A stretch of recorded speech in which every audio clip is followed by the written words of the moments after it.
now here with the head coach of the Rhode Island Rams, Jim Fleming. Good to see you. How are you? Good to see you. Yeah. I'm doing well. All right, doing good. well. Looking forward to things. Absolutely.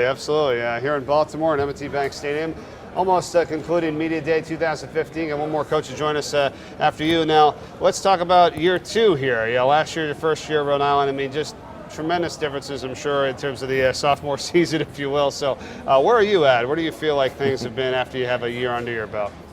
I think things are where I would expect them to be. You look at last year, and I've told everybody that's willing to listen, if you're ever going to go 1-11, which I'm never intending to do again, right, the only way to do it is to do it the way we did it, which is to win the last game.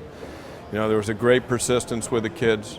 There was a great commitment to the process, and that's carried on through the off season. And so you had a great off season. We had a very good spring practice, and this summer's been phenomenal in terms of preparation. So, my standard is we'll be better, and dependent upon how we come out of the gate, some early season success to reinforce the belief that they have brewing, then I think that the sky's the limit. But we got to go out and do it.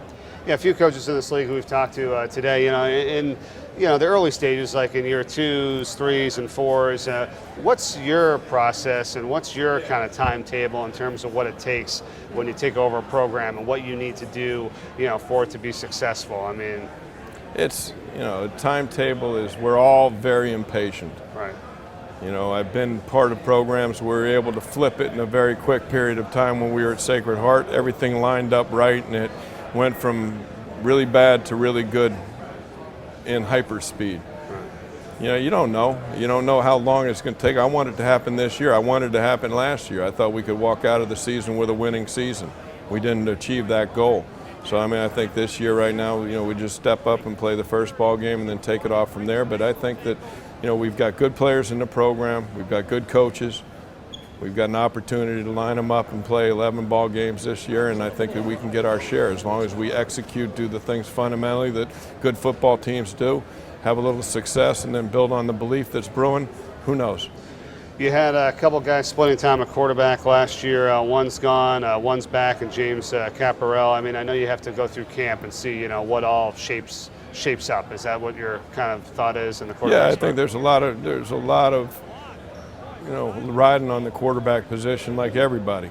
Jimmy did a really nice job last year as a backup quarterback and then took over the starting role after Lowry got knocked out. Did a good job in some games and has had a good offseason developing. We've got a junior college addition, Paul Miraz. He came out of Victor Valley College in California, but he's a Brockton, Massachusetts native, which is a really good regional fit for us. Mm-hmm. Good player, got some good gamesmanship. Jordan Visano, a freshman that came in at mid-year last year that, showed a lot in the spring game to me. But again, he's a true freshman.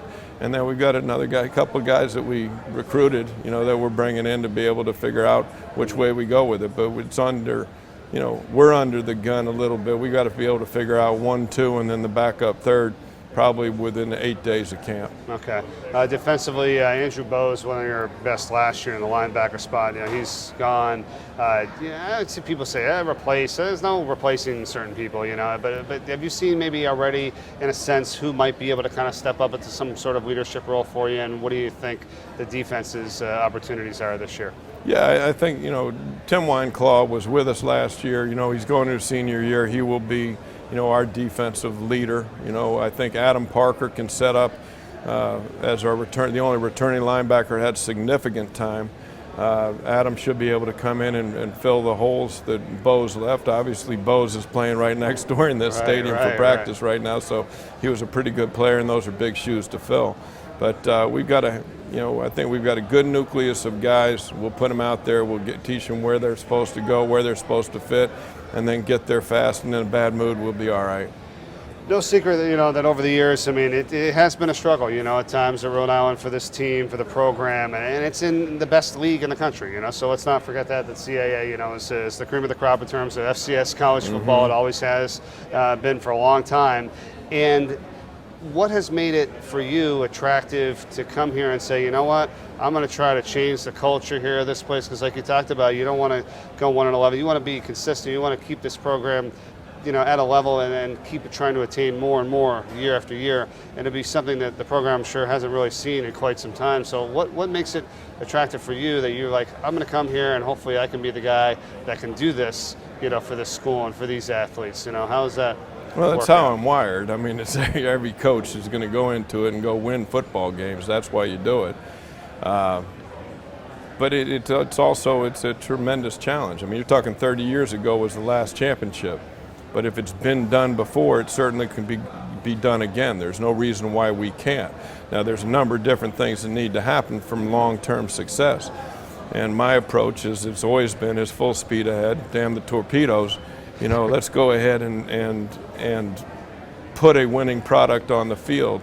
And then my belief is that the recognition of the value of that for the university and for the state of Rhode Island will be recognized. And if we can get that brewing, which there's rumblings going on, we got to go out and win. And then I think that there's an opportunity really to put one of the better football programs in this league and around the country.